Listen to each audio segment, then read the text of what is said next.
Bonjour, Monsieur Botorel. Merci de nous accueillir dans votre bureau. Alors, on souhaitait vous poser quelques questions sur votre rapport pour une politique publique de la donnée qui a été remis au Premier ministre en fin d'année dernière. D'abord parce que c'est un rapport qui parle beaucoup d'informations géographiques. Vous prenez beaucoup d'exemples dans le domaine de l'information géographique, et puis parce que c'est un rapport dans lequel vous avez un long chapitre sur la notion d'intérêt général. Et la question qu'on se pose, c'est pourquoi avoir fait appel à cette notion d'intérêt général? Qu'est-ce que les notions qui ont été développées dans des rapports précédents, tels que l'open data, bien entendu, mais aussi la notion de données publiques, de données souveraines, ne couvraient pas? Qu'est-ce qu'il fallait couvrir à travers ce nouveau rapport? Alors d'abord, j'ai le plaisir de vous accueillir dans mon bureau, mais j'aurais préféré que ce soit l'inverse et que vous ayez le plaisir de m'accueillir au Géodata Day. Mais pour des raisons d'agenda, vous aurez compris que je ne peux pas être physiquement avec vous aujourd'hui. Pour autant, je vais tenter quand même de répondre à vos questions. Vous mentionnez le sujet des données d'intérêt général et vous me posez la question de savoir finalement pourquoi on a évoqué le sujet. Alors, je pourrais faire une réponse très simple et très rapide en vous disant que cela faisait partie de la lettre de mission qui m'avait été remise par Édouard Philippe, mais cette réponse serait trop courte. Je dois avouer aussi que la notion de données d'intérêt général, elle n'est pas née de la rédaction de la lettre de mission. Elle est née parce qu'elle s'est inscrite dans les débats. Je me souviens notamment du Conseil national du numérique et d'autres encore, qui poussant dans le retranchement ce qui avait été qualifié et ce qui avait été précisé dans le droit des différentes notions. Alors, elles ne sont pas toutes au même niveau qualifiées, mais vous les avez nommées, que ce soit l'open data, que ce soit les données publiques ou les données souveraines. Il manquait incontestablement des éléments pour pouvoir traiter des sujets qui font qu'à un moment donné, on puisse avoir besoin de données produites par le secteur privé pour des intérêts qu'on va qualifier de généraux, mais des intérêts essentiels, des intérêts publics. Euh, et, et donc, le Premier ministre m'a demandé d'explorer, finalement, dans le cadre de cette lettre de mission, d'explorer ce que pourrait être la définition des données d'intérêt général, ce à quoi nous nous sommes attelés. Je dis nous, puisque cette mission, ce n'est pas la mission Éric Botorel, c'est une mission avec une quinzaine de personnes issues des différents corps d'inspection, ainsi que mon collaborateur, et je rajouterai volontiers Stéphanie Combe, patronne de Data Health, et Renaud Vedel, qui était en son temps notre coordinateur national de la stratégie de l'intelligence artificielle. Donc, nous avons fait œuvre collective autour de ce sujet de la donnée d'intérêt général pour aboutir, je le dis d'emblée, finalement, à la suggestion que cette donnée d'intérêt général ne trouvera pas sa place en termes de capacité à pouvoir, en tout cas, on aura toutes les peines du monde à pouvoir définir ce qu'est une donnée d'intérêt général, ce qui peut sembler assez brutal, parce qu'on a tous en tête ce qu'est l'intérêt général. C'est pas forcément quelque chose qui est partagé de manière équitable et surtout avec les mêmes définitions. Et donc on voit bien ce que pourraient être les projets d'intérêt généraux qui manageraient de besoins de croiser des données, alors qui viennent du secteur public bien évidemment, mais surtout du secteur privé. On a tous en tête, par exemple, des sujets. La pandémie en est un exemple, mais on pourrait penser à d'autres éléments comme le changement climatique qui nécessiteront demain de pouvoir comprendre les causes d'un certain nombre de processus, et que pour pouvoir les comprendre, eh bien, cela passera par l'analyse du big data, de l'analyse de données, de l'intelligence artificielle, en tout cas la possibilité de faire tourner des algorithmes pour aller encore plus loin, et que donc on aurait besoin de ces données issues du secteur privé. Alors, comment on fait pour embarquer ces acteurs privés dans une stratégie autour de l'intérêt général? Parce que c'est pas la même chose de discuter avec un Google, un Waze, un Uber ou un Airbnb qui peuvent nous dire des choses sur nos mobilités, nos façons de nous loger, ou de discuter avec un opérateur de réseau qui a une délégation de service public, ou encore de discuter avec une entreprise privée qui fabrique des données pour des politiques publiques, en fabriquant par exemple des jumeaux numériques d'infrastructures. Comment on fait pour embarquer tout ce petit monde? Oui, vous avez parfaitement raison, et la façon dont vous introduisez les choses me laisse à penser que il faut qu'on traite ce sujet quasi au cas par cas. Et finalement, vous donnez raison quasi à la conclusion à laquelle nous arrivons, c'est que il peut pas y avoir d'approche systémique ou générique. En tout cas, on échouerait à vouloir avoir une approche systémique ou générique de la définition des données d'intérêt général. Et donc, la clé d'entrée, finalement, du meilleur partage de ces données qui peuvent avoir un intérêt général issu du privé, elle repose sur des leviers qui sont activés au cas par cas. Alors, il y a peut-être deux enjeux qui vont apparaître et qu'on mentionne dans notre rapport. Le premier, qui est peut-être celui qu'on n'a pas forcément tout à fait mentionné, mais qui est déjà en train de se constituer en France, c'est finalement avoir une gouvernance multiniveau de la donnée. Vous pouvez imaginer des éléments qui sont d'ordre sectoriel, des éléments qui permettent de distinguer des normes de rang national ou des normes de rang local.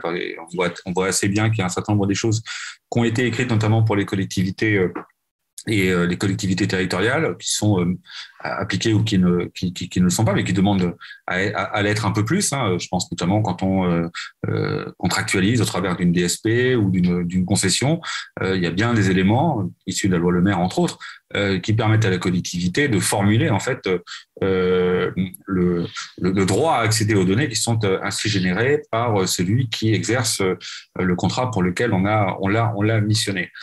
Une fois qu'on a dit tout ça et qu'on a ces différentes approches au niveau des différents secteurs, ou en tout cas des différents échelons, et revenant sur l'histoire du cas par cas, je pense que il faut aussi être dans une approche progressive.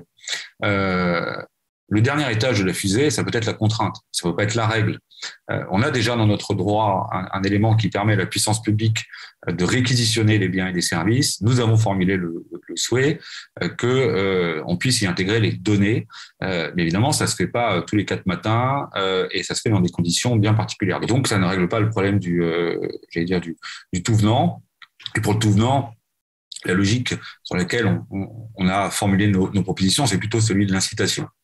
Et pourquoi pas, y compris économique, en prévoyant des structures, des dispositifs d'accompagnement qui visent à aligner les intérêts, et à coordonner les acteurs et à faire en sorte qu'ils se parlent. C'est un peu d'ailleurs l'esprit de la refonte de l'ACDAC et de l'AMDAC, les médiateurs de la donnée d'intérêt général, qui ont été retenus comme étant les pistes du rapport qui sont mis en œuvre aujourd'hui par le Premier ministre et notamment par Amélie de Montchalin, qui est en charge d'un certain nombre des aspects des conclusions du rapport. Et on est plutôt sur un modèle où on est sur quelque chose à plusieurs étages.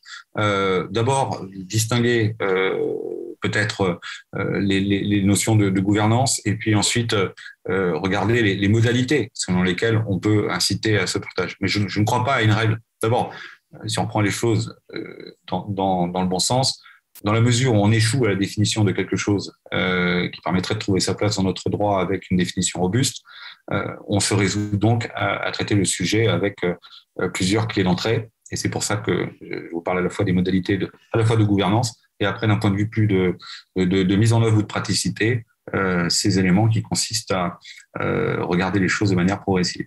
Il ne s'agit pas de se mettre le secteur privé à dos en disant quoi que vous fassiez, quels que soient les éléments que vous produisiez, toutes les données que vous allez produire, elles vont tomber dans l'escarcelle du bien public. Voilà. Il y a des modèles qui nécessitent d'avoir ces données et je crois à l'économie de marché aussi. Votre rapport a déjà quelques mois et il s'est passé pas mal de choses depuis, ça a bougé. Il y a eu notamment la circulaire du Premier ministre en avril. Est-ce que vous pouvez nous faire un petit point d'actualité? Où est-ce qu'on en est dans vos différentes recommandations et vos différents axes de travail?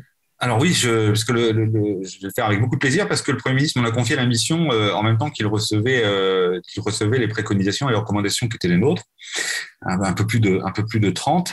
Alors on pourrait répondre de manière simple en disant on a ouvert des jeux de données supplémentaires, mais le match c'est pas simplement d'ouvrir des jeux de données supplémentaires et les recommandations qu'on a formulées allaient bien au-delà. Mais à ce stade, on peut déjà dire que la gouvernance interministérielle sur les données, l'algorithme et les codes sources a été refondue, qu'on a désormais un administrateur de données qui est désigné dans chaque ministère, qui se réunit tous les 2 mois sous l'animation de la DINUM, et que la ministre, puisque c'est Amélie de Montchalin et j'en parlais tout à l'heure, a présidé le premier échange qui a eu lieu en juin. Donc là, les choses sont déjà engagées. Le ministère de la Transformation de la fonction publique a aussi largement investi dans un plan de relance sur les projets liés aux données, avec plus de 69 projets financés pour à peu près 14 millions d'euros. et tous les et tous les projets qui sont financés sont évidemment disponibles en open data. Data.gouv.fr pour ceux qui le consultent, vous avez pu observer que il a été refondu et en tout cas amélioré dans son interface. Ensuite, on a des choses qui vont arriver. Je pense au projet de loi 3DS. Vous avez l'article 50 qui va permettre d'accélérer de manière considérable le partage de données entre administrations. C'est un des points qui nous paraît essentiel parce que le partage viendra le principe par défaut plutôt que l'exception. L'article 52, qui n'est pas négligé, permettra d'accélérer lui aussi la constitution d'une base adresse nationale. Et ça, c'était un élément clé de notre souveraineté parce que c'est une donnée qui est très utile aux services publics comme au privé. Et puis enfin, et ça c'était aussi attendu, chaque ministère a préparé une feuille de route sur les données, algorithmes et codes sources qui avait été demandée, qui a été remise le 15 juillet. Les équipes du ministère de la Transformation de la fonction publique sont en cours d'expertise et d'analyse des feuilles de route qui ont été transmises.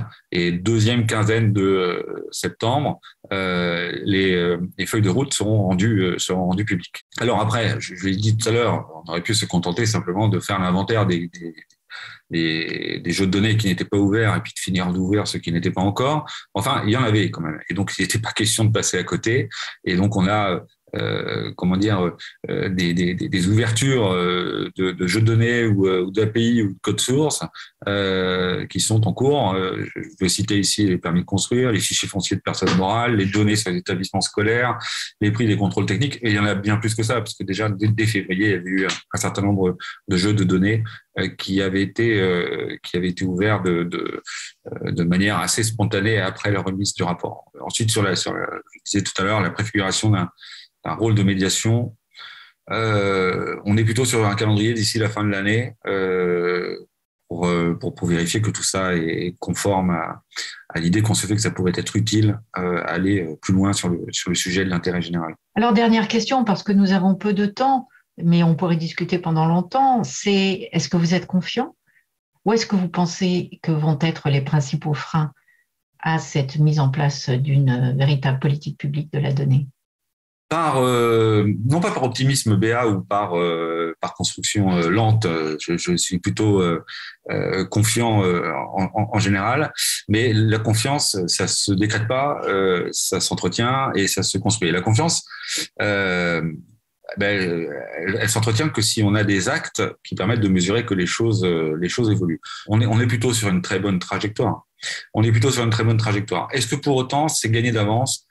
Quand on est de ceux qui ont écrit dans le rapport qu'un des freins les plus importants étaient les freins culturels, on va dire que les freins humains, vous savez, le fameux « je ne veux pas ouvrir mes jeux de données parce que s'ils sont de mauvaise qualité, peut-être que d'autres vont dire que j'ai mal fait mon travail, etc. » Ça, c'est des choses qui peuvent revenir assez naturellement. Donc en fait, tant qu'on aura un portage politique, tant qu'on aura une incarnation de la nécessité et de la volonté d'aller toujours plus loin sur l'ouverture, la diffusion, la mise en commun, eh bien, je dirais qu'on a les conditions de base réunies pour lancer les impulsions qui ensuite trouvent leur traduction dans des éléments extrêmement concrets. Mais vous savez très bien que parfois, on peut se décourager, parfois, on peut changer telle ou telle personne à la telle ou telle administration, ou même de ministre. Et donc, c'est un feu qui s'entretient. Et je suis de ceux qui, jusqu'au dernier jour de leur mandat, continueront de vérifier que ce sur quoi nous nous étions engagés et qui fait suite encore une fois à ce rapport et à d'autres, eh bien, nous allons le tenir. Donc, je suis confiant, déterminé et pas naïf. Eh bien, merci beaucoup, Monsieur Bothorel. Et puis, on espère vous accueillir de visu, en chair et en os, une prochaine fois. Et on souhaite, effectivement, bonne continuation et bonne réalisation à toutes vos préconisations. Mais écoutez, ce sera avec beaucoup de plaisir. Et puis, je regrette vraiment de ne pas être présent à cet événement parce qu'il constitue en partie un des éléments de réponse à la question que vous posez tout à l'heure. je parlais de portage et d'incarnation politique, mais en vrai, si à côté de ça, il n'y a pas un certain nombre d'acteurs dans la communauté de producteurs, dans la communauté de réutilisateurs, qui sans cesse investiguent des champs nouveaux, explorent de nouvelles possibilités, eh bien, les choses s'arrêtent. Donc, oui, vive les Geodata Days, bravo au travail qui est accompli chaque jour par l'ensemble des équipes qui travaillent d'ailleurs de manière beaucoup plus large que sur les sujets de données géographiques. Et puis, c'est des vrais enjeux, c'est fondamental, c'est important. Et donc, moi, j'espère vraiment pouvoir un jour faire les choses in real life, comme on dit. Eh ben, ce sera avec plaisir. Au revoir. Au revoir.